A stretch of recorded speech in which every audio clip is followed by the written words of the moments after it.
Ah, indicou? Mas eles assistem, eles assistem.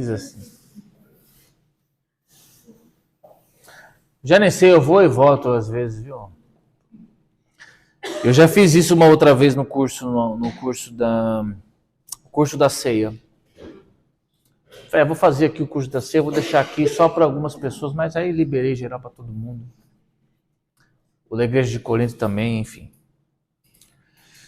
Partilhar. Uma pessoa que tem um chamado assim do ensino, ele quer compartilhar, não tem jeito. Aí manda todo mundo assiste e fica todo mundo feliz. Mas pede para eles assistirem lá então. Mas eu vou compartilhar hoje a aula da semana passada. Então, na semana passada, só para a gente voltar um bocadinho, falamos sobre o dom de profecia. Amém ou amém? Falamos bastante sobre o dom de profecia e vimos que o dom de profecia é um dos principais dons. Abra sua Bíblia comigo em 1 Coríntios capítulo 14. Então, o dom de profecia é um dos principais dons. Amém? Por que é um dos principais dons? Olha aqui. 1 Coríntios capítulo 14. Para a gente voltar um bocadinho para trás.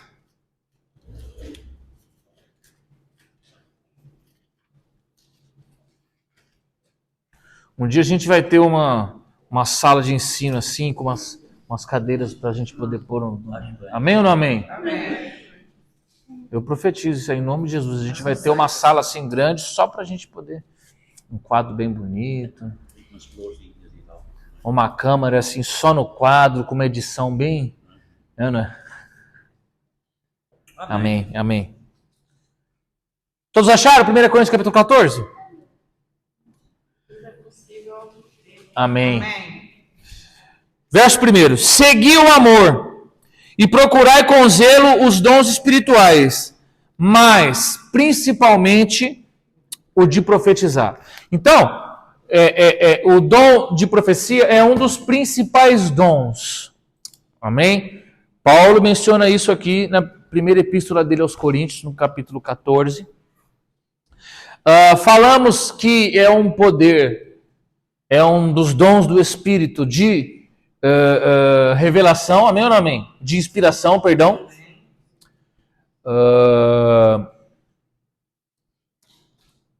Muitas vezes serve para o ministro na hora do ensino, mas ele é basicamente para instrução, para consolo e para exortação da igreja. Amém? Ensino, consolo, exortação e instrução da igreja. Falamos também que o profeta recebe a profecia diretamente de Deus, vai falar por intuição, vai falar por inspiração, vai falar por revelação, amém? Vai falar por intuição, até pegamos um pouquinho no caso, no fato de que o espírito humano é responsável por intuição, é responsável por volição, é responsável por comunhão. Falamos sobre isso bastante. Amém? Corpo físico, 5 sentidos, alma, desejos, razão e sentimentos, e o espírito humano, comunhão, intuição e volição. Falamos bastante sobre isso. Então, como o Espírito Santo de Deus fala diretamente ao espírito do profeta, então ele recebe isso por intuição. Tá bem? Ele recebe o que vem de Deus na intuição dele, no espírito dele, e a alma dele, na sua razão, decodifica aquela mensagem e dá a mensagem. Amém? Falamos também um pouco sobre os falsos profetas. Todos receberam aqui o papelito? Esse aqui?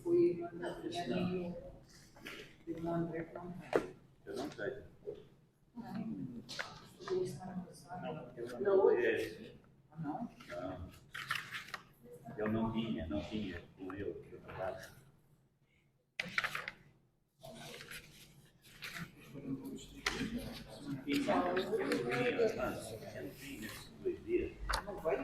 De profecia? Não? De profecia, não? Eu também não peguei de profecia.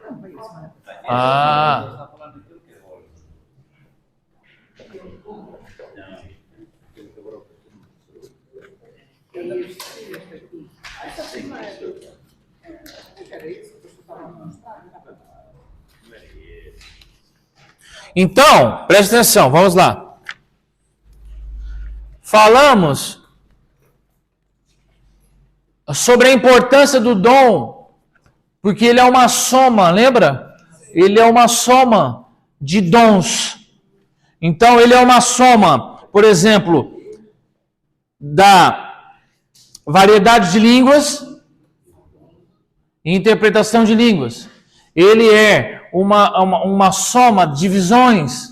Ele é uma soma de sonhos, né? Então, por isso que ele é importante, porque ele é uma soma de dons que vai trazer sempre exortação, instrução, ensino e consolo. Se a profecia não for trazer consolo, ensino, instrução ou exortação, tem que testá-la. Amém? Amém ou não amém?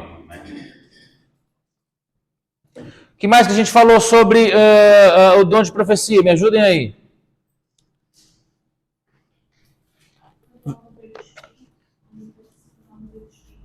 Perdão, irmã Antônia. Sim, falamos que ele sempre é primeiro a um mover do Espírito, geralmente fala-se em línguas, e aí depois a profecia vem como uma interpretação de tudo aquilo que aconteceu ali na igreja. Tá bem? Alguma dúvida? Podemos passar para o próximo? Então, nós temos agora a variedade de línguas, ou o dom de línguas estranhas, que eu vou passar aí para vocês. Vocês passem aí entre vocês, para a gente ganhar tempo. Pega uma, passa para o coleguinha do lado. Então, vamos lá. Abra sua Bíblia comigo em 1 Coríntios capítulo 12.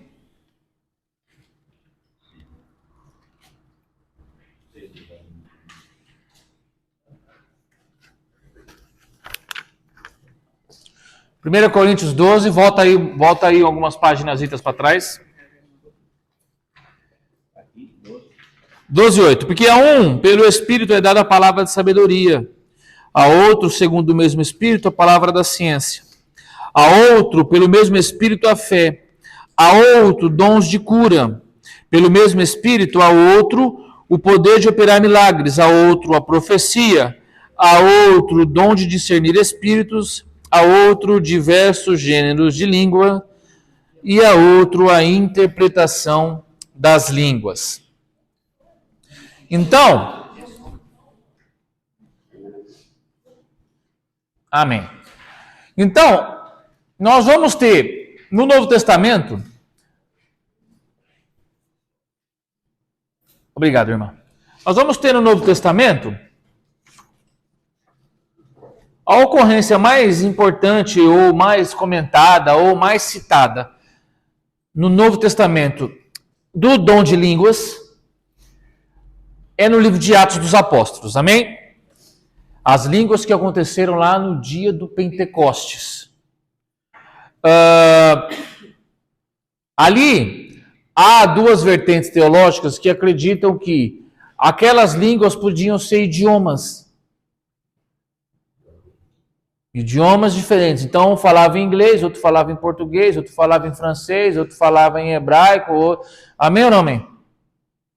E há também uma visão teológica que aponta para que eram realmente as línguas estranhas que eram ditas ali, entre os cristãos primitivos. Abre lá comigo Atos dos Apóstolos, capítulo 2.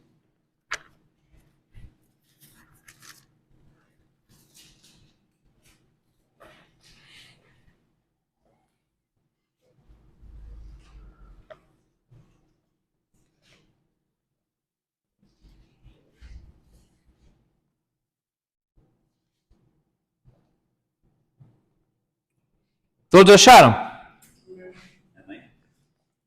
Atos capítulo 2, versículo 8.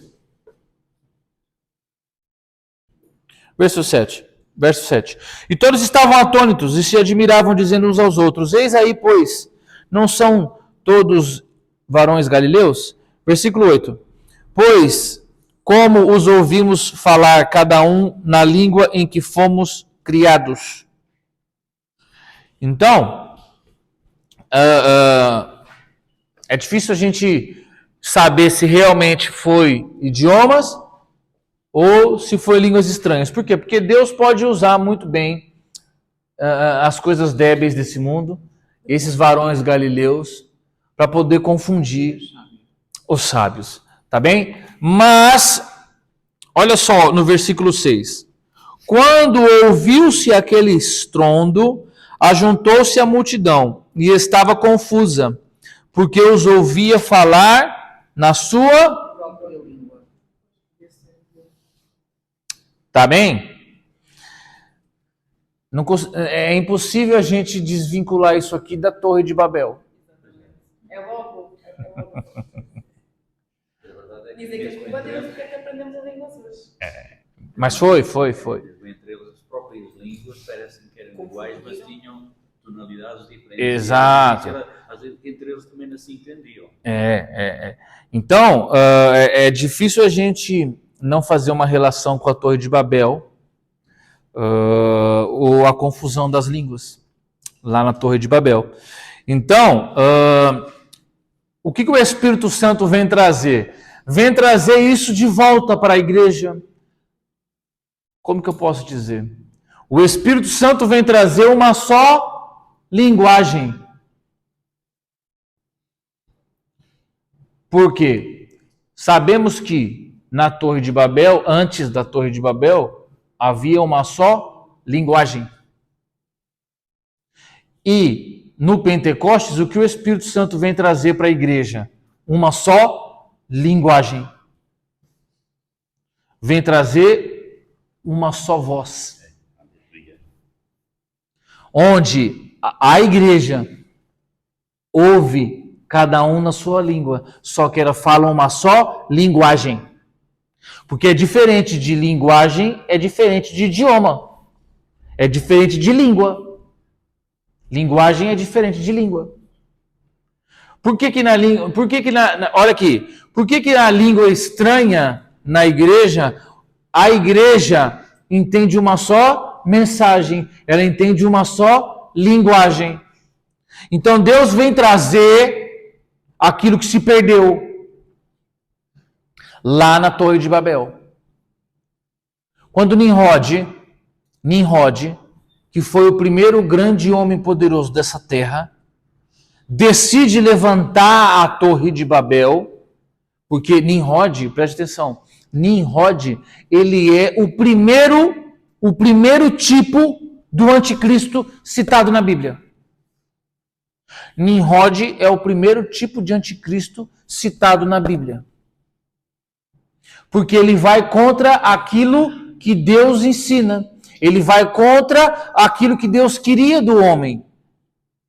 Tanto é que ele queria chegar ao céu. Ele queria qualquer semelhança com o querubim. O que o querubim disse? Eis que subirei ao céu e colocarei acima das estrelas do céu, acima das estrelas de Deus, colocarei o meu trono. E Nimrod faz a mesma coisa. Ele queria subir até o céu. É por isso que eu comecei a assistir aquela novela, aquela novela da Record, Gênesis. Gênesis. Agora eu estou a ver Terra Prometida. Melhor. Porque essa Gênesis é péssima. Por quê? Eles colocam Nimrod como um herói. Não é? Não é? Coloca lá o Nimrod como herói, o mocinho da novela Nimrod. Quando, na verdade, ele é um tipo do anticristo. Que vai contra tudo aquilo que Deus ensina. Então, quando chegou nessa parte da novela, eu já tinha tido alguns problemas com aquela história do dinossauro, aquela coisa de Satanás caindo, né? Porque acho que no primeiro episódio da novela aparece Satanás caindo como se fosse um meteoro.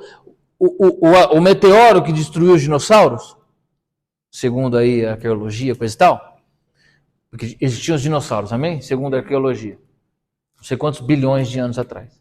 Aí, eles ensinam que caiu um meteoro lá no México, no deserto do México, um meteoro enorme, caiu ali, e aí isso matou os dinossauros. Amém? O que a novela ensina? A novela ensina que aquele meteoro, na verdade, foi a queda de Satanás.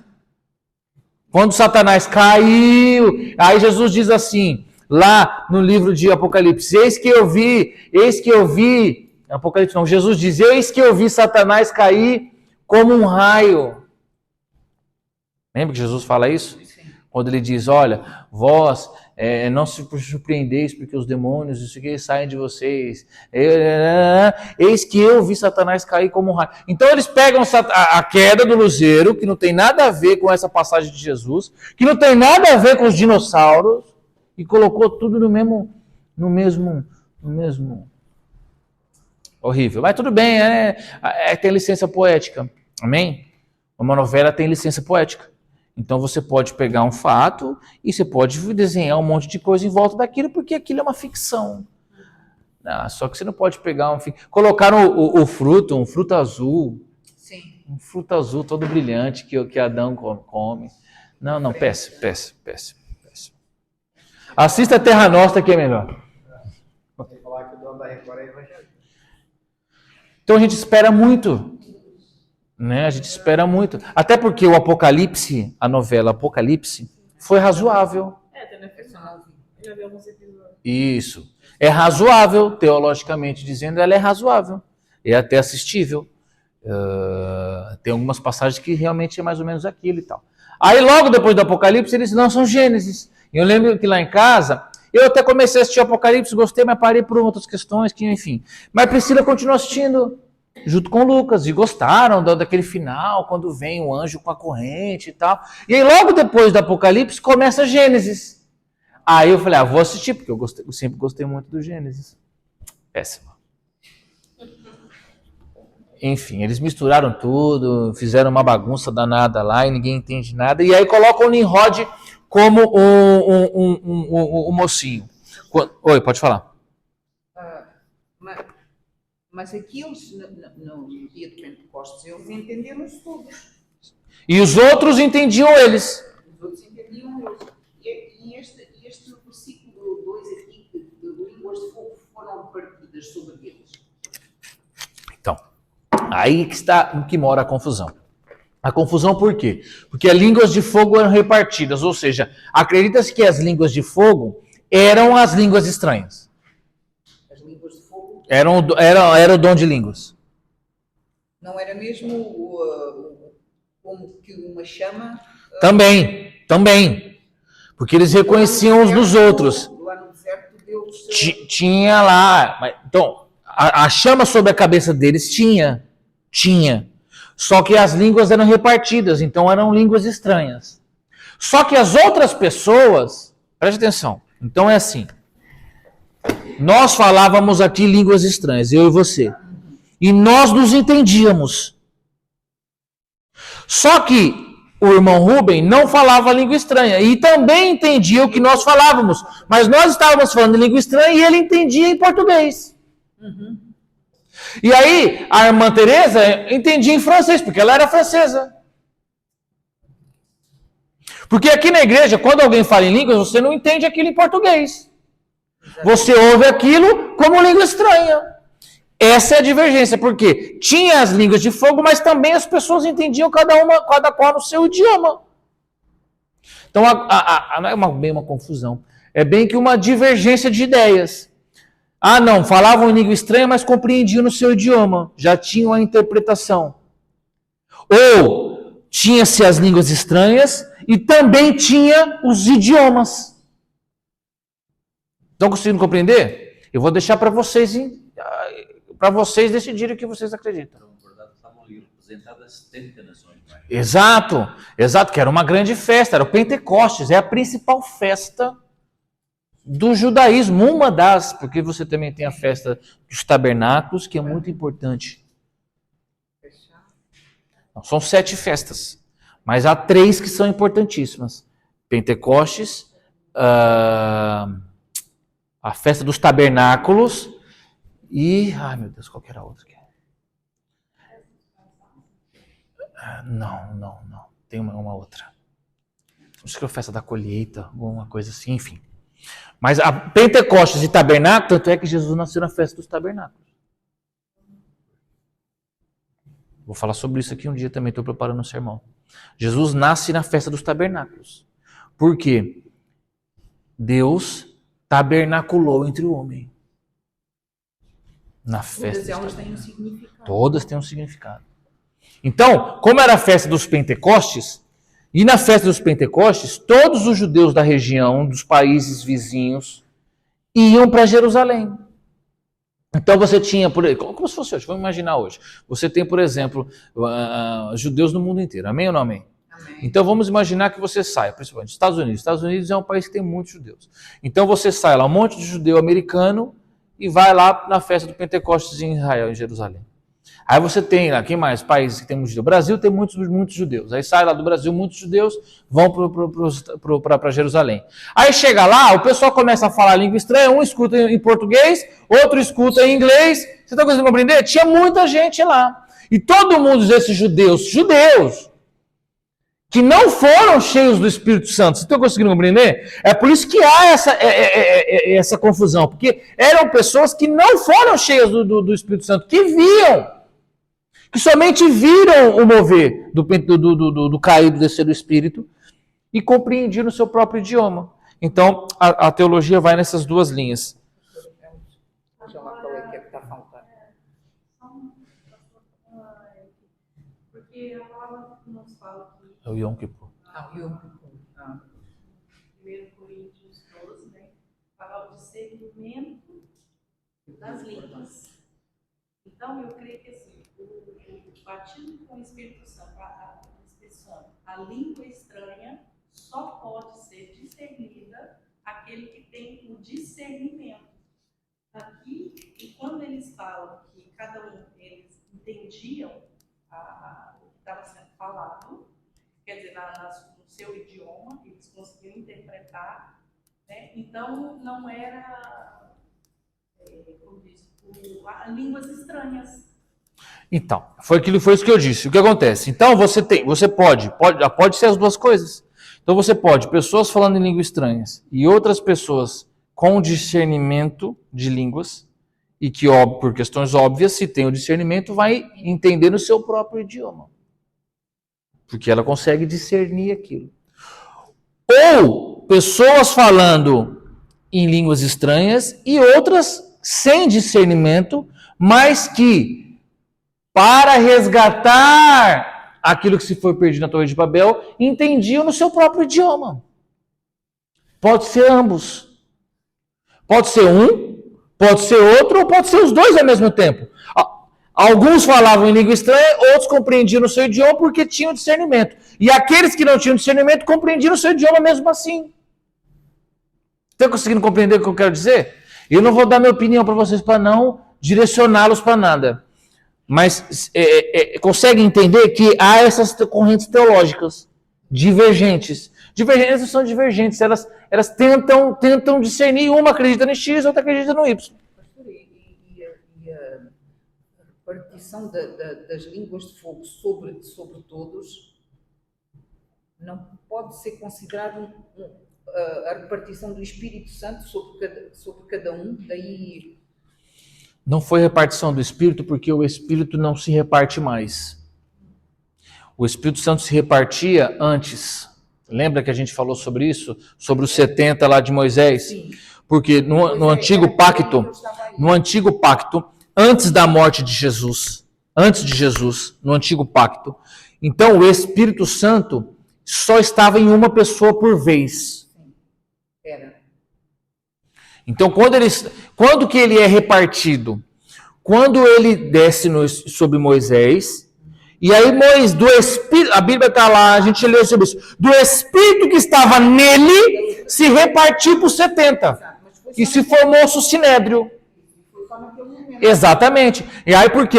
Porque até aquele momento o Espírito Santo só ficava em uma pessoa por vez. Então o Espírito Santo teria que sair de Moisés para entrar em um dos 70. Sair desse um dos 70 para entrar no segundo dos 70. e assim por diante. Então, uma porção do Espírito Santo que estava sobre Moisés foi dividida e entregue para o 70 do Sinédrio, naquele dia, naquele advento. E aí, então, aqueles homens passam a ter uma porção do Espírito Santo que estava sobre Moisés. Amém?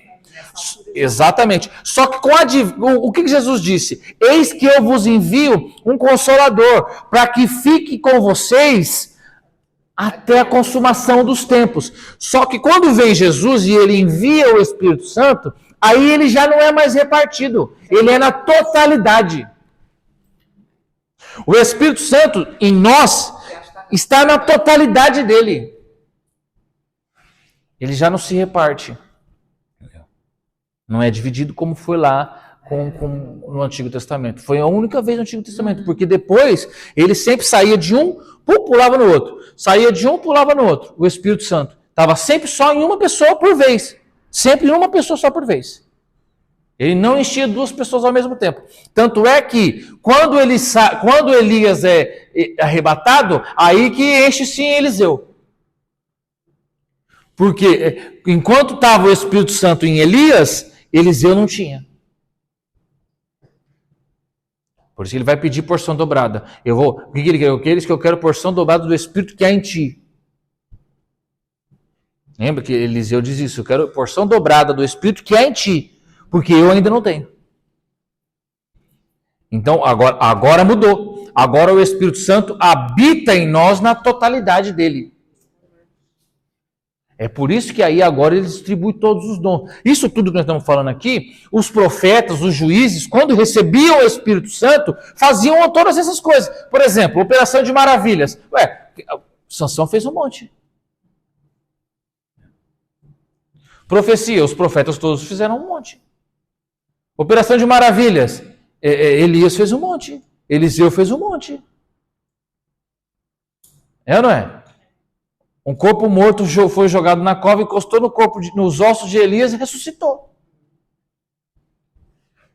O machado levanta. Por quê? Tudo isso, olha aqui para mim, tudo isso que acontecia com esses homens está dentro de você na totalidade.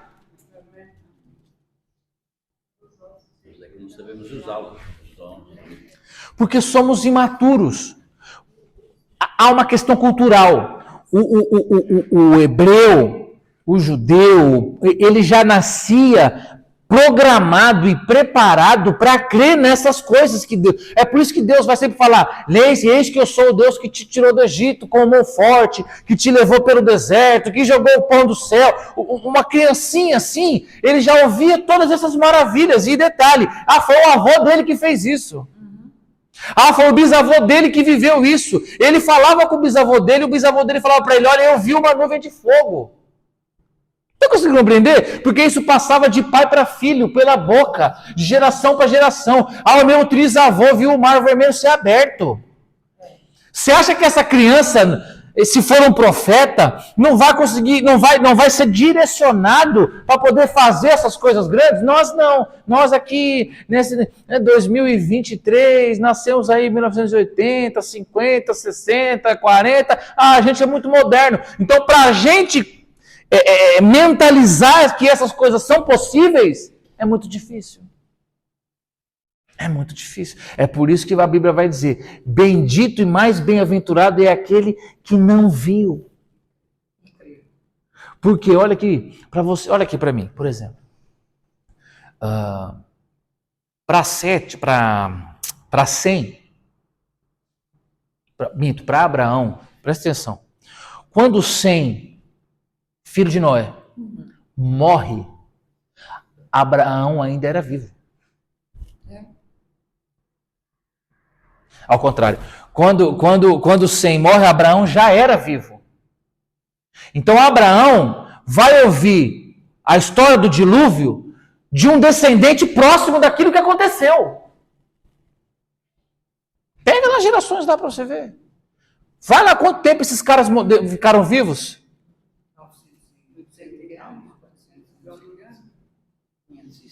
Para Noé acreditar que Enoque foi arrebatado, ele ouviu do bisavô. Que o bisavô conheceu Enoque e foi arrebatado. Você está conseguindo compreender? Então, para esse povo que tem essa cultura, é muito mais fácil fazer essas grandes coisas e crer que se pode fazer essas grandes coisas e se tornar profetas que fazem essas grandes coisas do que para nós, com uma cultura ocidental, moderna, cheia de razão, de não, se eu não ver, eu não acredito, se eu não tocar, eu não acredito. Vocês estão conseguindo compreender? Porque para nós é muito mais difícil. Por isso que para nós é muito mais difícil crer que nós podemos fazer. Porque se para nós, olha aqui, para nós é difícil acreditar que uma pessoa que não pode andar, um paraplégico pode andar. Amém ou não amém? Para nós é difícil acreditar nisso. Eu sei, pode ser sincero, é difícil acreditar nisso. Imagina, se para você acreditar já é difícil, imagina para você crer que é possível que através da tua vida isso possa acontecer.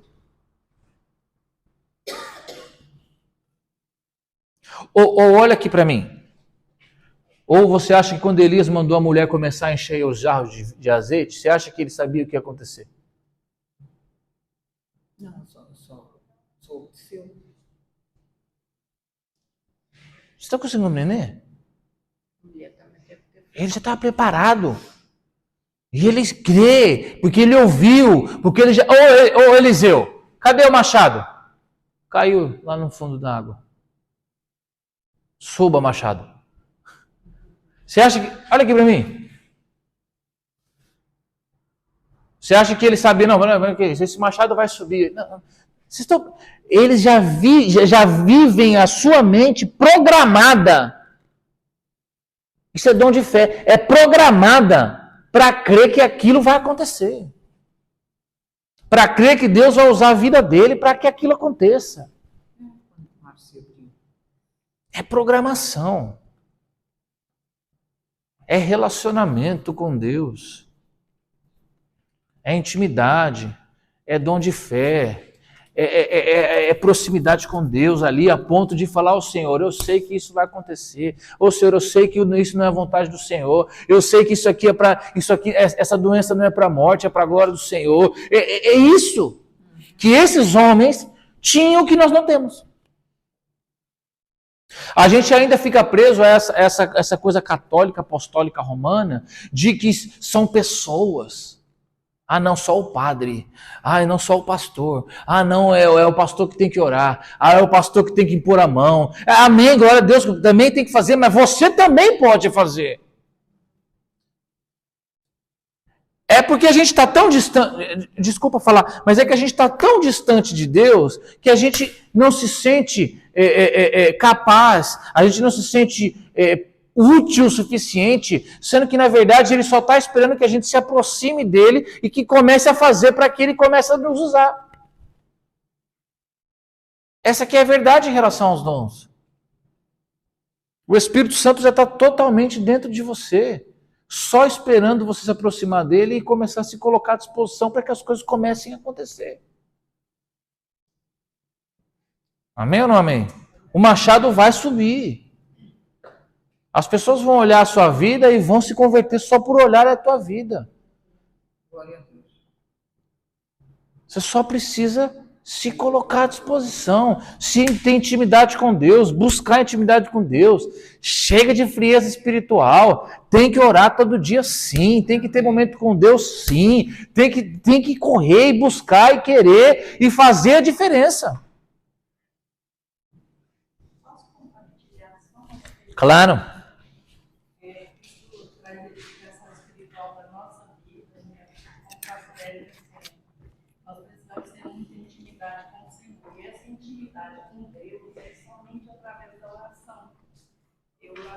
Passei por uma experiência, foi quando eu ainda estava caminhando, aprendendo a orar, e o Senhor um dia me colocou no meu coração para fazer 40 dias de jejum para o esposo de uma irmã. E eu não queria fazer aquilo. Mas o Senhor, ele me inquietou de uma tal maneira que eu tive que fazer. Eu fui quase, como diz, me sentindo a obrigação de fazer aquele jejum. E quando eu terminei os 40 dias de jejum, o homem sofreu um infarto, foi parar na UTI. Ele dava muito trabalho. Essa irmã já tinha mais de 30 anos que ela chorava para Jesus salvar o marido dela. E quando ele estava na UTI, eu assustei. Eu recebi a notícia. Fiz o jejum de 40 dias, o homem, pum, cai duro. Vai morrer. E eu fiquei preocupada, mas eu não tinha contado para ninguém. Ninguém sabia. Era só Deus, eu e Deus. Aí tá. Quando foi, aí passou acho que uns 15 dias mais ou menos. O homem foi recuperando. Eu sei que ele ficou um mês no hospital. Depois ele melhorou, teve alta e foi para casa. Aí o Senhor falou novamente no meu coração: agora você vai lá e entrega minha mensagem para ele. E eu questionei com Deus, falei: Senhor, mas tem um pastor da igreja. Tá vendo? Vai lá. O pastor vai, para que eu? Imagina eu não sou nada. Né? E tá, quando foi um dia, aí minha mãe, ela já cantou lá, ela chegou e falou: olha, o pastor mandou te chamar para nós ir fazer a visita para o esposo da irmã Zelma. Ele tinha um apelido de Chico Bala. Ele era muito bravo. E eu falei: não, mãe, eu não vou não. E naquela hora, irmãos, olha, foi um susto que me deu. Foi como se eu tivesse tomado um susto. Eu lembrei da palavra que o Senhor tinha me falado. Aí eu disse: não, mãe, mas eu não vou não. Vai a senhora, a irmã Marlinda, o pastor, eu não vou não. Aí ela pegou e falou assim: olha, mas o pastor quer que você vai. Eu saí para lá na coordenação das irmãs de oração. Aí o Senhor falou assim: vai, entrega a mensagem que eu quero falar, eu dei para ele. Ai, Jesus, tá bom, Senhor, eu fui. Olha, irmãos, eu fui o caminho todinho dentro do carro. Deus, mas usa o pastor, eu vou, mas o pastor falar, porque eu não tenho coragem de falar para esse povo. E tá, irmãos, chegamos lá, o pastor ministrou, fez uma oração, cantou um hino, deu uma palavra e ministrou a ceia para a irmã, que é a esposa dele, que estava no hospital, tinha passado a ceia, a ceia para ela. E naquela hora, irmãos, eu esperando que o pastor falasse, e eu naquela, contendendo com Deus mesmo. Senhor, fala o pastor está aqui, meu Deus, eu não sou nada, eu não sei nem falar. Então, eu lembrei de Moisés, né? E ali, irmãos, naquela hora, eu esperando que o pastor falasse, o pastor concluiu, falou: agora vamos orar para ir embora. O pastor falou. E ali, quando naquela hora, o Senhor me tomou em palavras. E quando eu entreguei a mensagem para o homem, irmãos, ele estava sentado na cadeira, ele estava esperando. Ele caiu assim, de joelhos, com as duas mãos para cima, e lágrimas desciam, banhavam. Para mim foi a coisa assim, mais maravilhosa que eu contemplei, que eu pude contemplar, que o Senhor fez na minha vida. Então, irmãos, quando nós obedecemos a ordem do Senhor, o Senhor cumpre. Basta nós nos disposicionarmos para fazer aquilo que o Senhor nos incumbe. A gente sabe que o pastor está aqui, faz, mas às vezes Deus quer usar você. Deus usa o menor, Deus usa aqueles que não sabem.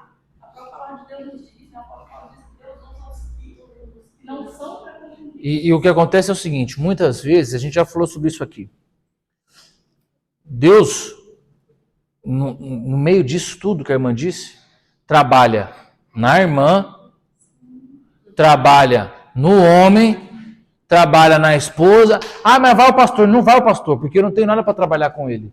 Eu tenho para trabalhar em você. Então é você que tem que ir. Porque esse tipo de coisa não é só numa vida. Alcança várias vidas. Então, às vezes a gente pensa nisso. Ah, não, manda o pastor, manda não sei quem. Não, mas é você. Porque é com você que ele tem algo a resolver. Amém, irmãos? Amém. Então o Espírito Santo é isso. Então aí quando vem aqui no Pentecostes, então é a linguagem universal da igreja. As línguas repartidas vai ser o quê? O fogo. Lembra que a gente falou que eu preguei aqui que o Pentecoste é fogo, é imagem? Lembra? É som. Então as línguas estranhas vai ser o quê? É a unidade da igreja. É uma só linguagem. E aí agora o Espírito Santo vem e acontece aquilo que os profetas antigos nunca achavam que ia acontecer. Agora o Espírito está sujeito ao profeta. Agora mudou. Porque o profeta, antes o Espírito Santo vinha e possuía, vinha e tomava. Agora não. Agora o Espírito Santo está sujeito ao profeta. Então a língua estranha começa lá em Atos como uma linguagem universal da igreja. A linguagem universal do corpo de Jesus. Amém? Paulo vai falar, olha aqui, Paulo vai falar que tem uma linguagem universal. Abra aí, 1 Coríntios 13.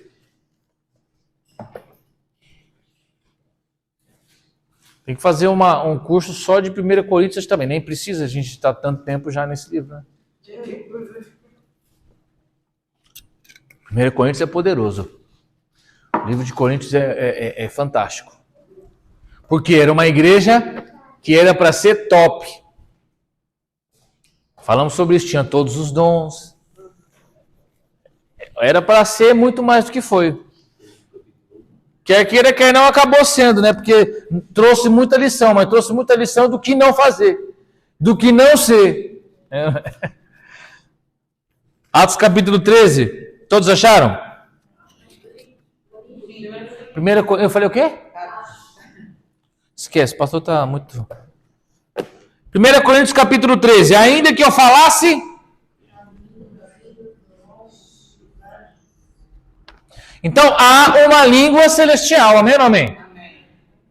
Eu não sei se você já ouviu falar que alguns termos de que a língua estranha é a língua dos anjos. Não sei se você já ouviu falar isso.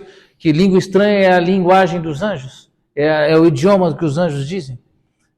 Às vezes, eu lembro que muito antigamente, quando eu era mais pequenito, dizia-se isso na igreja. Essa língua estranha é a língua dos anjos. Principalmente quando a criança perguntava, pai, o que ele está falando? É a língua dos anjos. Então Paulo vai dizer que existe uma língua celestial, existe uma língua dos anjos. Então aqui em Atos há o derramar do Espírito e é seguido da língua estranha, da língua repartida. Amém ou não amém? Aqui começa a confusão. Não sei nem se eu devia, mas que vai sair depois lá no negócio da igreja. Aqui começa uma confusão. A confusão de que o batismo, a língua estranha, o dom de línguas, é a manifestação visível do batismo no Espírito Santo. Pronto, falei. Agora depois vocês respondem os comentários lá depois da confusão. Não tem nada a ver. O pastor disse que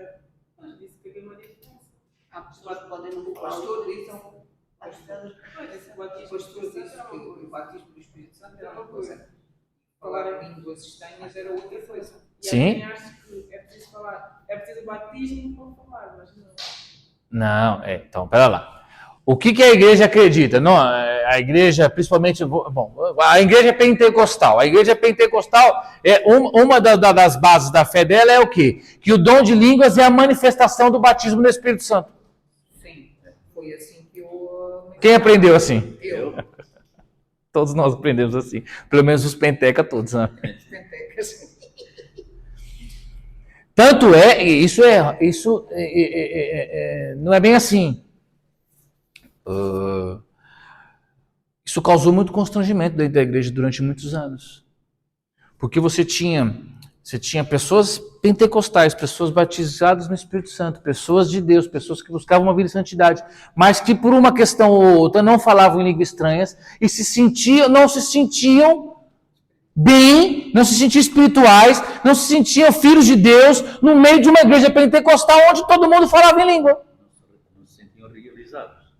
Se sentiam inferiores.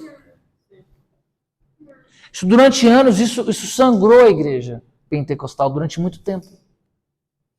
E muitas pessoas saíram das igrejas pentecostais porque eu não falo em língua estranha, então acho que eu não fui batizado com o Espírito Santo.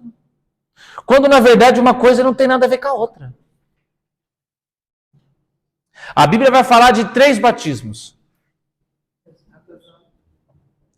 O batismo nas águas, o batismo no Espírito Santo e o batismo com fogo. E o batismo com fogo não é o batismo do Espírito Santo. Não. Olha só o que João disse. João Batista que disse isso. Eu vos batizo com água, mas aquele que vem após mim vos batizará com o Espírito Santo e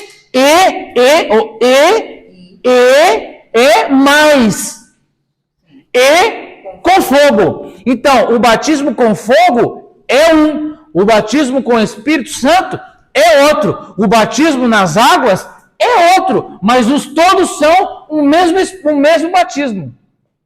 Ah, isso aí já ficou fundo demais para você. Aí ficou mais fundo para você. E aquele que batiza é diferente, porque um batiza no nome do outro.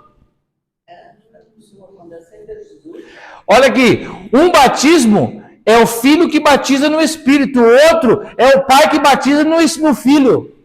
É diferente. Depois a gente vai falar só sobre o batismo, você vai aprender isso.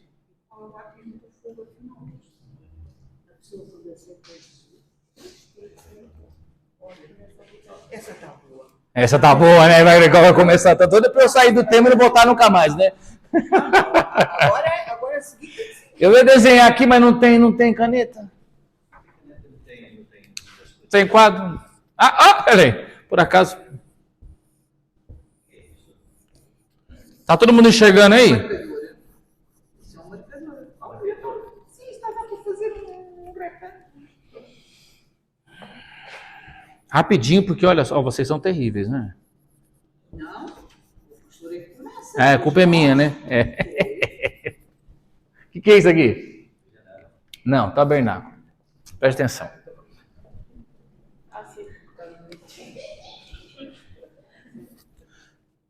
Aqui tem um altar, amém ou não amém? Aqui tem uma porta. Jesus disse, eu sou a porta. Aqui tem um monte de pilar, enfim. Aqui tem uma bacia. Átrio, isso aqui a parte de fora é o átrio. Aqui é o santo lugar, e aqui é o santo dos santos. Aqui tem outro altar de pedra.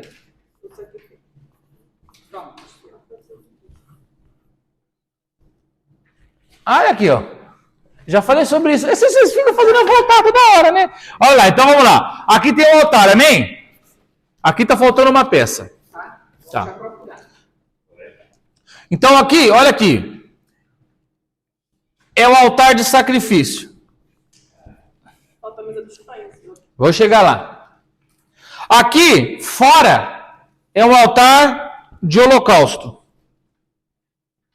Isso aqui ninguém ensina. Quando você vai estudar sobre tendas, templos e tabernáculos, existe um curso só sobre isso. Tendas, templos e tabernáculos. Ninguém te ensina isso. Que existia um altar de holocausto fora do arraial.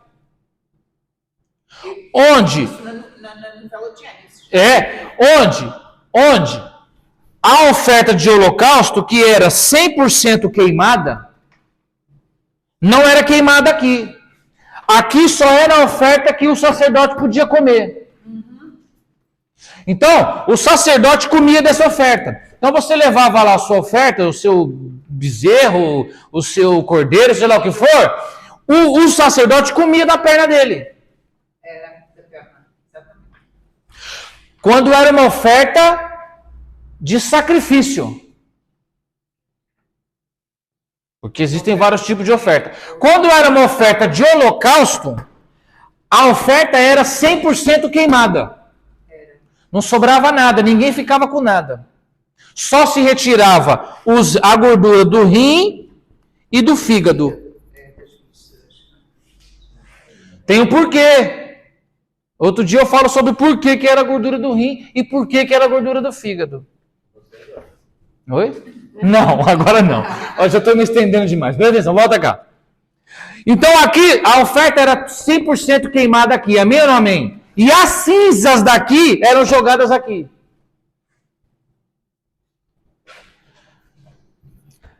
Altar de sacrifício. Bacia de bronze. Isso do átrio. Lá fora. Aqui dentro, no Santo dos Santos, você tem do lado direito mesa com pães. 12 pães. Coincidência, né? 12 pães. Do lado esquerdo, candelabro de ouro puro. Era a única peça que era 100% de ouro. No centro, não, altar de incenso. E no Santo dos Santos, a Arca da Aliança, ela ficava assim. Ela ficava assim. Você acha nos desenhos que você vê aqui, por exemplo, aqui está errada. Ela não ficava assim. Esse povo, não sei que Bíblia que esse povo lê. Tá vendo ela aqui de ladinho assim?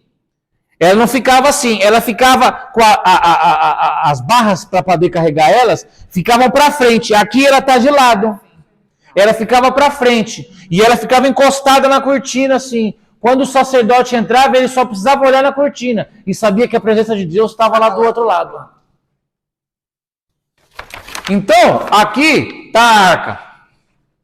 Essas são as 7 peças do tabernáculo. Amém ou não amém?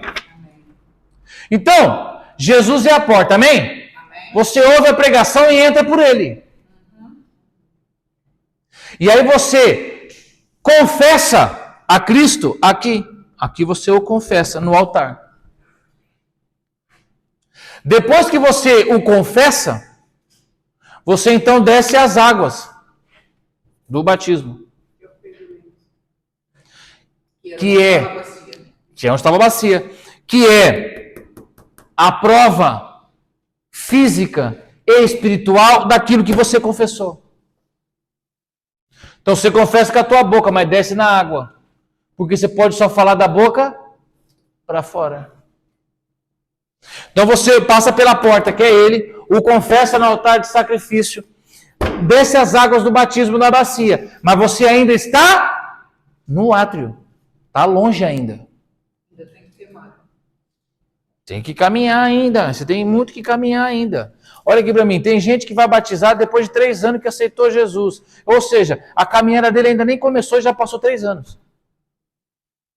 Tem gente que aceitou Jesus há 10 anos e não batizou ainda. Está fazendo o que ali? Está andando por ali, no átrio. Não sei se batizo. Mas eu fumo ainda. Mas eu ainda bebo. Mas eu ainda não. Ei, batiza logo. Você está fazendo o que aí do lado de fora?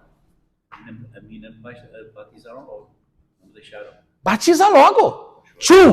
Por quê? A pessoa ainda aí vai. A pessoa aceita Cristo, amém? Aí não batiza. O que acontece? Sai da igreja. Aí dá uma volta no mundo. Aí volta para a igreja, fica andando aqui. Tá conseguindo pegar? Nessa brincadeira já se passou 5 anos. Quando na verdade ela tem que entrar daqui e já tem que vir para cá logo. Porque isso ainda está distante. Aí tem pessoa que batiza, amém ou não amém? Amém. Mas nunca participa da ceia, porque a ceia já é aqui dentro. Aqui tem 5 pilares. Quantos pilares? 5. Os ministérios. Os 5 ministérios. Aqui tem 4 pilares. Quantos pilares? Os 4 evangelhos. Aí a pessoa batiza, mas fica aqui do lado de fora ainda. Não, porque hoje eu não vou tomar ceia, ou então o pastor não deixa eu tomar ceia, ou então eu estou vivendo em pecado. Se passa mais 2, 3 anos. Porque depois que você batiza, você recebeu o batismo nas águas. Amém ou não amém? Amém. Aí agora você já pode entrar dentro do Santo dos Santos. Do santo lugar. Você já está mais próximo. Aí agora você olha para o teu lado direito e tem a mesa dos pães. Aí você já pode participar da mesa do Senhor. Nunca antes. Nunca antes. E aí é que faziam as ofertas da oblação e libação? Lá fora. Lá fora? Lá fora. Aí agora você participa da mesa do Senhor. Amém ou não amém? Você já está mais perto. Aí depois você tem o candelabro, a menorá, que é o batismo no Espírito Santo. Porque a menorá é uma representação do Espírito Santo. Por isso que ele é a única peça que é feita totalmente de ouro. Porque ela é divina. Todas as outras peças são feitas de madeira revestida de ouro. Por quê? Aí agora você é batizado no Espírito Santo. Diferente. Foi batizado nas águas lá fora. No primeiro dia, no dia que você aceitou a Cristo, você já foi batizado na água, tinha que ser assim. Eu já falei isso aqui na pregação um dia. O certo era ter uma piscina aqui do lado. Alguém recebeu a Cristo, opa, já puxa a piscina. Tchau! Mas não é assim, Joga dentro. não é assim que fazem. Primeiro tem que ver se a pessoa realmente merece. Vai dar o curso de batismo e blá blá blá. A Bíblia não fala nada disso. Mostra para mim na Bíblia onde é que está isso. É isso que eu queria perguntar, pastor. Eu aproveitar para me esquecer. Porque as pessoas que aceitam Jesus têm que passar por discipulado. Eu fico sem entender, porque eu conheci tantos que fez discipulado, tanto tempo, batizou de Espírito. Olha aqui para mim. Esse cursinho de batismo, discipulado, não tem nada a ver com discipulado. Discipulado não é nada disso. Não é nada disso. Não tem cursinho de batismo, isso não existe.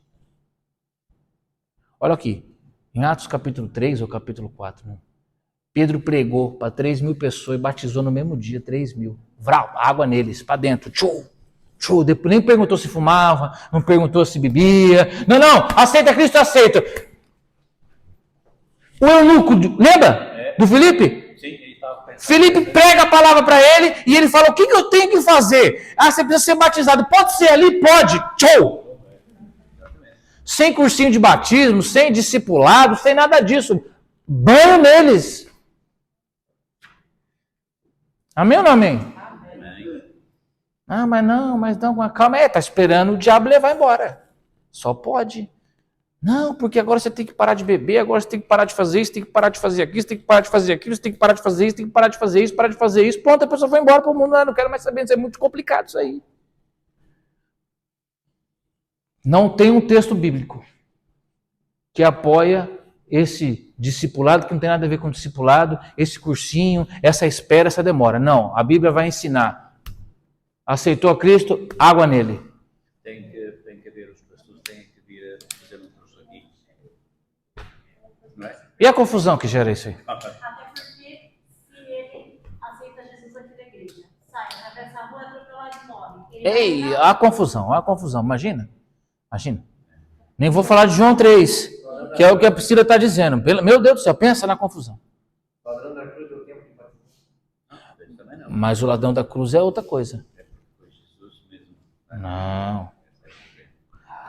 Pessoal.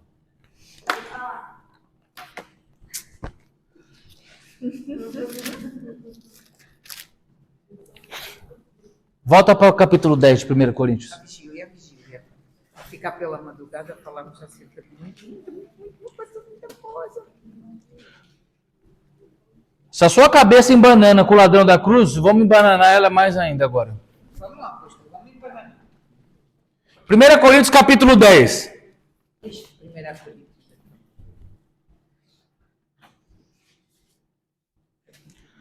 Todos acharam? Ora, irmãos, não quero que ignoreis que nossos pais estiveram todos debaixo da nuvem, e todos passaram pelo mar, e todos foram batizados onde? Na nuvem e no mar.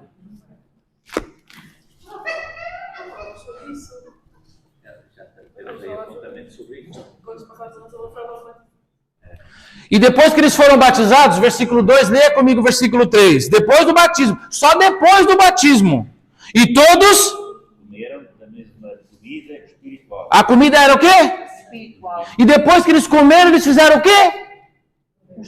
Versículo 4. E beberam. Da mesma comida espiritual. Pois bebiam cada espiritual que os seguia e era Cristo.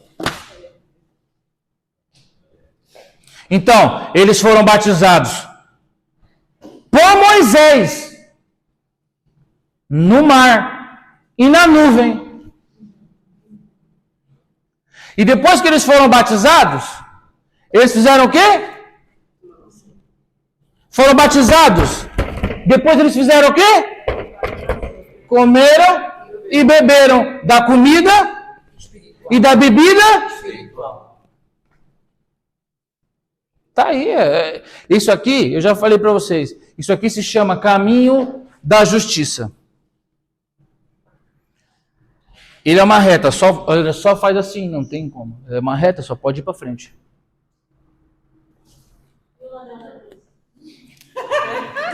O ladrão da cruz, presta atenção. Vamos João 3. Dá um cabo, pastor.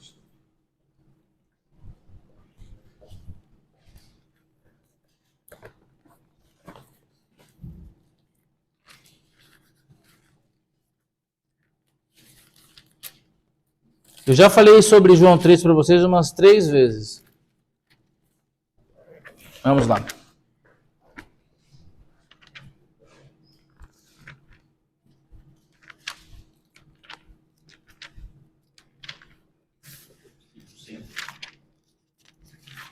Eu vou nascer da água do Espírito. Não é isso. Não? 3. Está no reino de Deus. Não é isso. João capítulo 3. Sim. Verso 2. E este foi encontrar-se com Jesus de noite. Diz Nicodemos: Rabi, sabemos que és Rabi, enviado por Deus. Olha aqui, só aqui nessa brincadeira aqui, só para aproveitar aqui, ele falou Rabi, ou seja, Jesus é mestre. E apóstolo, porque é enviado. A palavra apóstolo é enviado. Porque ninguém pode fazer esses sinais que tu fazes se Deus não estiver com ele. Respondeu Jesus e disse: verdadeiramente te digo que aquele que não nasceu de novo não pode. Aquele que não nasce, não vê. Aquele que não nasce, não vê.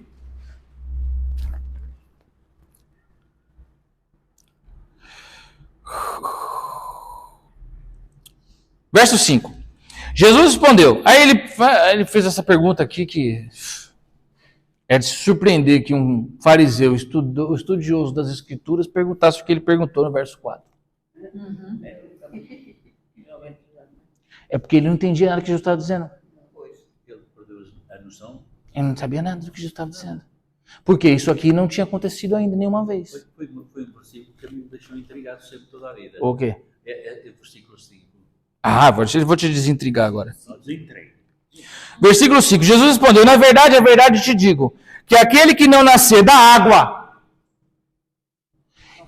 e do Espírito não pode entrar. Amém?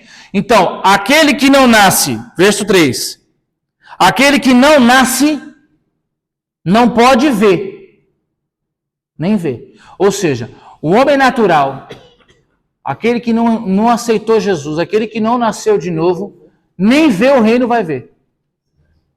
Mas eu estava a referir, pastor, desculpa.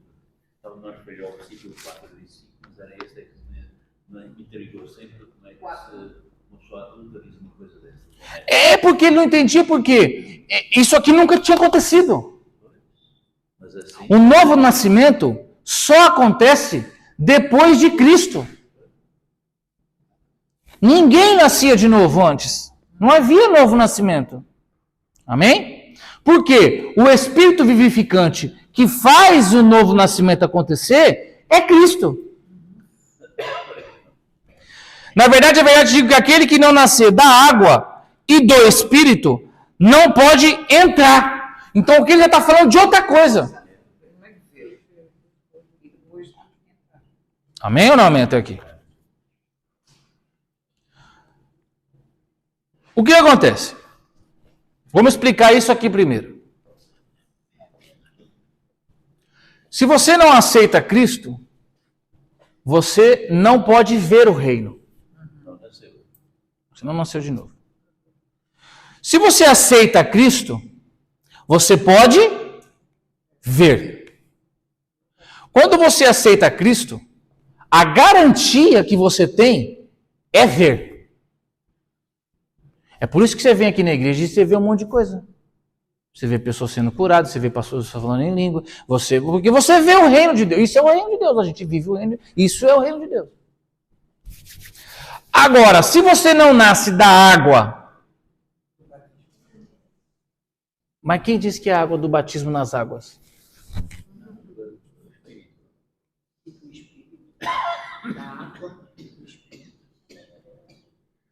Olha aqui para mim. Quando furaram a barriga de Jesus, saiu o que dali?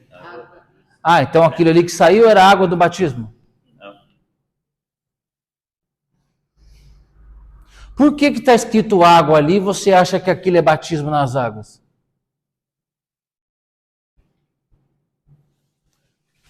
Aquele que não nasce da palavra.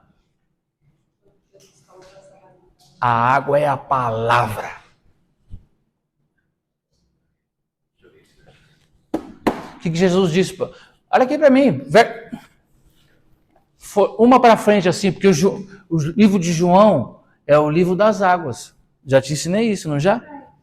No capítulo 1, as águas do batismo. No capítulo 2, as águas do primeiro milagre de Jesus. No capítulo 3, essas águas. No capítulo 4, a mulher samaritana. No capítulo 5, eu já ia falando aqui uma coisa que ia dar uma confusão. O demônio que agitava as águas. Você achava que era um anjo, né? Fala pra mim. Você achava que era um anjo, né? No capítulo 5 de João, quando agitava as águas e alguém entrava e era curado, quem lembra? O tanque de Betesda? Você achava que era um anjo de Deus, né? Não era. Enfim. Capítulo 4. Ô Jesus, olha só. Versículo 15, capítulo 4, versículo 15. Versículo 14. Mas aquele que beber da água que eu lhe der, nunca terá sede, porque a água que eu lhe der se fará nele uma fonte de água que salte. Disse então a mulher: Senhor, me dá dessa água para que não tenha mais sede e não me venha aqui tirá-la. Ué, então essa água aqui é do batismo? Por que a de João 3 é a água do batismo? E essa aqui não? Aquele que não nascer da palavra e do Espírito não entra.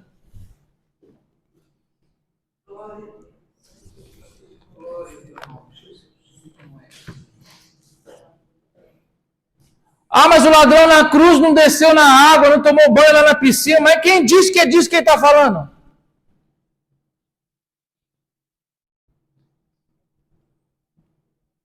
Essa sua cara, olha, queria mostrar para você a sua cara. Era o Salvador. Era Jesus. Está lá. Olha aqui para mim. O batismo nas águas, esse que a gente conhece, eu batizei nas águas, amém, glória a Deus. Amém. É preciso, é necessário, amém, glória a Deus. Olha aqui, isso aqui já acontecia antes de Jesus. Explica. No certo aconteceu. Não, João batizava enquanto Jesus ainda nem tinha se revelado. No Antigo Testamento, eu já li aqui, nós já lemos isso aqui, não foi, irmã Teresa? No Antigo Testamento já se batizava nas águas. Para arrependimento. João disse, eu batizo nas águas para o arrependimento. O que Jesus fala em João 3 é a palavra. Por quê? Aí depois ele fala para o Nicodemos, olha o que ele diz para Nicodemos. Depois, mais na frente, leia o capítulo 3. Ele vai dizer assim para Nicodemos, eu estou aqui falando para você de coisas espirituais e você não entende. Olha lá. Olha aqui, eu sou adepto da literalidade da Bíblia. Quando eu estudo a Bíblia, eu sou bem literal. Só que a gente tem que entender que às vezes ela não é literal. Amém ou não amém? Amém. Olha só.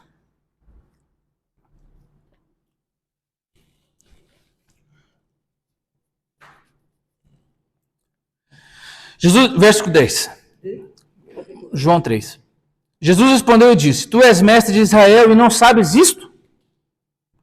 Por quê? Porque ele está falando do Espírito, olha lá, no versículo 8, versículo 7. Não te maravilhes de te ter dito, necessário vos é nascer de novo. Olha aqui, quando ele diz nascer de novo, é literal? Não é, porque no versículo 4, Nicodemos foi com literalidade. Peraí, pode o homem entrar no ventre das suas... Ou seja, ele não está falando de coisas literais. Aí ele te falou, não te maravilhes de ter vos dito que vos é necessário nascer de novo. Versículo 8, o vento sopra onde quer e ouve a sua voz, mas não sabe de onde vem nem para onde vai. Assim é todo aquele que é nascido do Espírito. Ou seja, ele não está falando de coisas terrenas, de coisas literais. Está falando de coisas terrenas, mas não está falando de coisas literais. Nicodemos respondeu e disse, como pode ser isso? Jesus respondeu e disse, tu és mestre de Israel e não sabes disso? Na verdade, te digo que nós dizemos o que sabemos e testificamos o que vimos e não os aceitais o nosso testemunho. Se eu te falei de coisas terrestres e não crestes, como crereis na falar das celestiais? Ora, olha galera, ninguém subiu ao céu senão o que desceu do céu. Aí ele vai falar do Moisés, da serpente, que aqui já é outra história. Tá conseguindo pegar? Então, para entrar no reino de Deus, você precisa nascer da palavra e do Espírito. A palavra aqui, Jesus, porque ele que faz nascer de novo. E é a palavra dele, é a água dele, que ele vai apresentar para nós lá no capítulo 4 para a mulher samaritana. Que é a água da palavra, que é daquela que se você beber, você nunca mais vai ter sede. Amém? Onde a gente estava agora? E aí, agora? Me ajuda a voltar. Estava a falar dos três batismos. Estava a explicar em relação ao batismo com fogo. Com fogo. É para foi até ao Espírito Santo. É verdade. Bem lembrado, irmã. Tá vendo lá? Então, chegamos aqui ao batismo do arrependimento. Então, agora aqui dentro você já participa da mesa do Senhor. Porque olha aqui para mim. A ceia, que a gente conhece como ceia, que a gente conhece como... Eu não gosto desse nome, mas enfim. Ele é usado, a Santa Ceia. Oh, quem é que deu o adjunto de Santa para ceia? Nem foi a Bíblia. Porque tem 5 nomes para ceia na Bíblia. Olha lá, tá vendo por seu da Gemima. Eu já falei sobre isso e ela anotou. É do YouTube essa? Ah, então tá bom. Então, olha aqui. Tá vendo? Esse aqui é a pessoa aplicada. Olha aqui. Então, 5 nomes. Quantos nomes? A Bíblia diz 5 nomes sobre a ceia. Lê em voz alta, Gemima. Onde você leu isso? Quem foi o herege que falou isso? Então, temos ceia do Senhor, mesa do Senhor, o partido do pão, ação de graças ou a bênção, o cálice sagrado. Só isso que é chamada ceia na Bíblia. Aí colocaram lá um tal de Santa Ceia. Quem disse que ela é santa? Quem disse? Não sei, já se perdeu. Ceia do Senhor. Sempre ouvi isso. Então, na ceia do Senhor, ali é um lugar de intimidade. É um lugar que você está junto com Cristo. É verdade que aquele lugar é santo, então não é por tal ao Senhor. Talvez por isso nos Talvez por isso Qual lugar é santo? na mesa. Mas todo lugar é santo. Vai, qualquer vez assim. Onde tiver 2 ou mais em meu nome, ali estarei. Então, Zé Padeiro é santo. Se nós estivermos no Zé Padeiro falando de Jesus. Pois é. Cuidado. Aí você está na mesa do Senhor. Então você compartilha da intimidade com Cristo. Depois de você compartilhar da intimidade com Cristo, aí você vai ser batizado no Espírito Santo. Depois que você for batizado no Espírito Santo, você já está mais perto de Deus, você já participa da ceia, você já come do pão, você já participa do sangue. Amém? Já é batizado no Espírito Santo. Depois já vai para a presença. Aí, não. Com fogo. Aí tem um. Aí tem um batismo com fogo. Não, que é o altar de incenso. No batismo com fogo. Há muitas pessoas que são batizadas no Espírito Santo antes de ser batizadas nas águas. Sim, Também já vi. pode, acontece. Agora olha aqui. Batismo com fogo. Batismo com fogo não é aquela gritaria que a gente vê na igreja pentecostal. Aqui não é fogo. Aqui não é fogo. Aí, eu estava vendo uma entrevista do Marco Feliciano. Quem conhece o Marco Feliciano? O Marco Feliciano, na minha opinião, é um dos grandes pregadores brasileiros e do mundo. Um grande testemunho e um grande professor ele tem, que é o meu. E ele disse uma coisa muito interessante. Uma vez eu vi num podcast. Ele falou: o problema do pentecostalismo é que o pentecostalismo não tem uma doutrina própria. Não tem. O que é o pentecostalismo? A malta lá da Suécia, lá, dos irmãos suecos, provaram dos dons do Espírito, provaram da manifestação do Espírito Santo, aquilo foi real, eles eram batistas. Foi através E aí vieram, montaram uma igreja pentecostal e todo mundo começou a provar da manifestação do Espírito Santo e aquilo foi. E ninguém juntou isso tudo.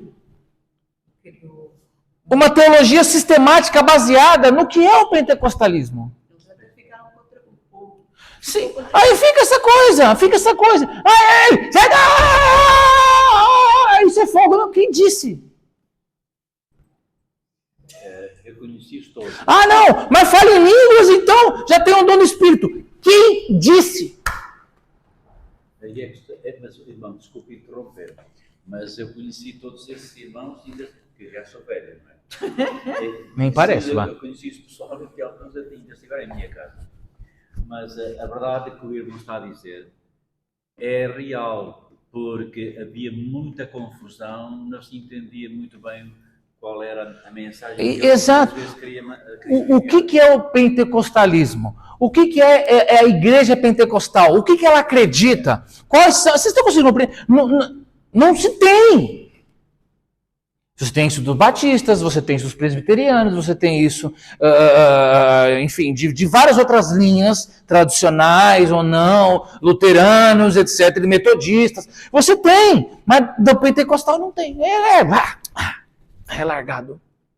Aí depois os dois morreram, eles ficaram sem saber o que fazer. Exato. Então, quando eles morrem e eles não trazem eles não catalogam isso tudo, talvez até por falta de conhecimento mesmo, para poder sistematizar isso tudo, aí ficou largado. E isso cresceu de uma maneira tão poderosa, glória a Deus por isso. Isso foi crescendo, as pessoas foram provando e foram vendo que aquilo é real, e aquilo foi crescendo, e aí hoje, olha aqui, no Brasil, por exemplo, se qualquer um abre uma igreja Assembleia de Deus, o nome Assembleia de Deus é domínio público.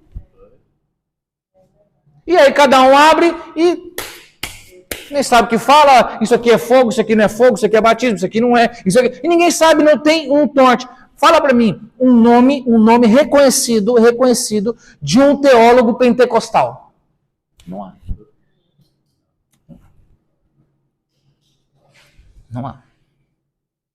Você tem os não conhecidos, por exemplo, o Dr. Alderi Nelson Rocha, que é o meu professor, formou esses pregadores todos. Marco Feliciano, o próprio missionário R.R. Soares, essas pessoas foram formadas por ele. Só que você não tem uma figura, tanto é que ele mesmo, o Dr. Alderi, é da Assembleia de Deus do Belém, mas o Dr. Wellington, que é o presidente da Assembleia de Deus do Belém, é o único que é o filho mais ou menos. O resto da liderança da Igreja da Assembleia de Deus do Belém não reconhece o que o Dr. Alderi ensina. Ou desacredita, ou não, pera lá, só o pastor Wellington. E o irmão, e o filho. E alguns outros. Vocês estão conseguindo compreender por quê? Porque está preso a essas coisas lá atrás. Sem pé nem cabeça.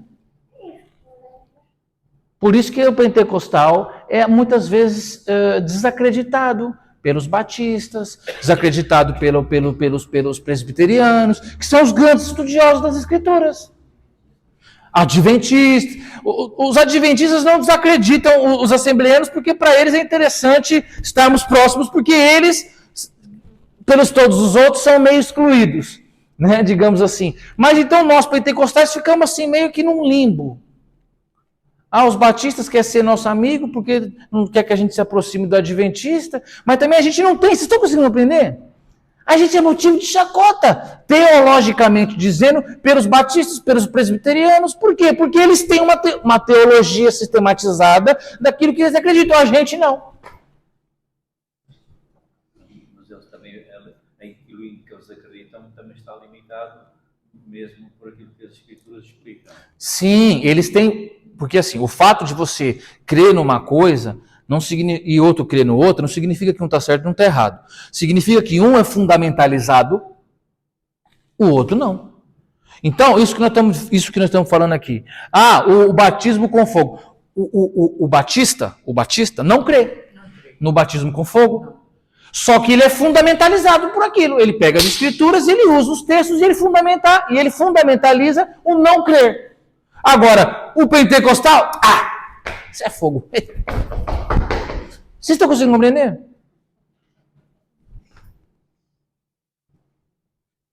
Então, quando nós pentecostais, eu sou pentecostal.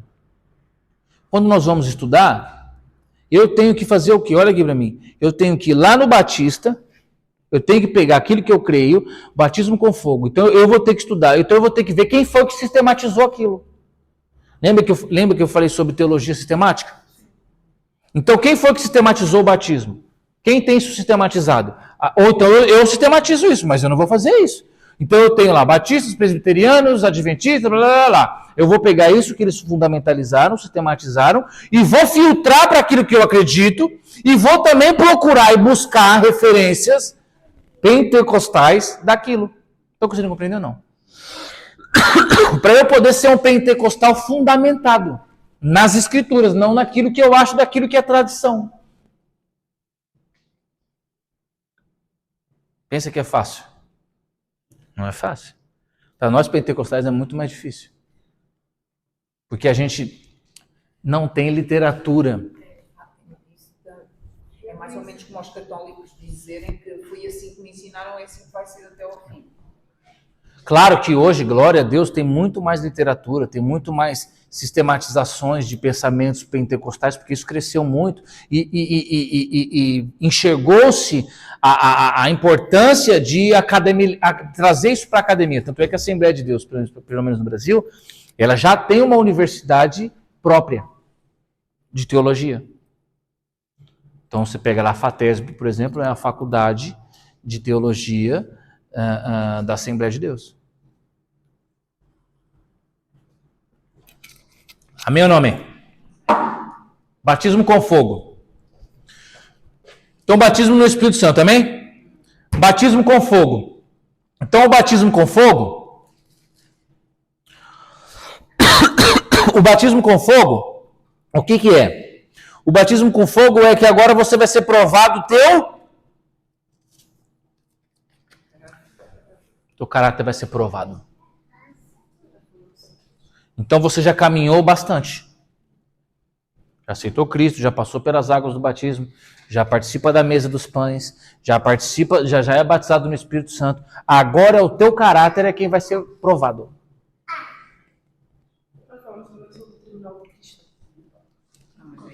O tribunal de Cristo é aquele que prova com fogo, mas o tribunal de Cristo... Gente, 10 horas e ninguém me falou nada. Jesus! O tribunal de Cristo... Eu fui ver que o irmão deu um toque assim, eu falei, deixa eu dar uma olhada ali no relógio, só para ter uma noção. 10:08. Gente do céu. Batismo com fogo, prova o caráter. Deixa para semana que vem. Jesus, obrigado, irmão. Mas, 20 minutos mais cedo ia ser mas foi gostoso estarmos aqui a estudar. Como é que estudo, não é? Tá vendo como que a gente... Tá vendo como que a gente fica até 5 horas da manhã falando? Onde é que... O único que está com sono é o Ruben. Amém. Amém. Vamos lá, meus irmãos, então? Vamos levantar a nossa ofertinha aí em nome de Jesus? Duas ao mesmo tempo. Olha, tomei um susto quando eu olhei o relógio aqui. Meu Deus, eu não gosto de passar do horário. Agora, isto não tem nada a ver com o batismo de fogo, certo? Não.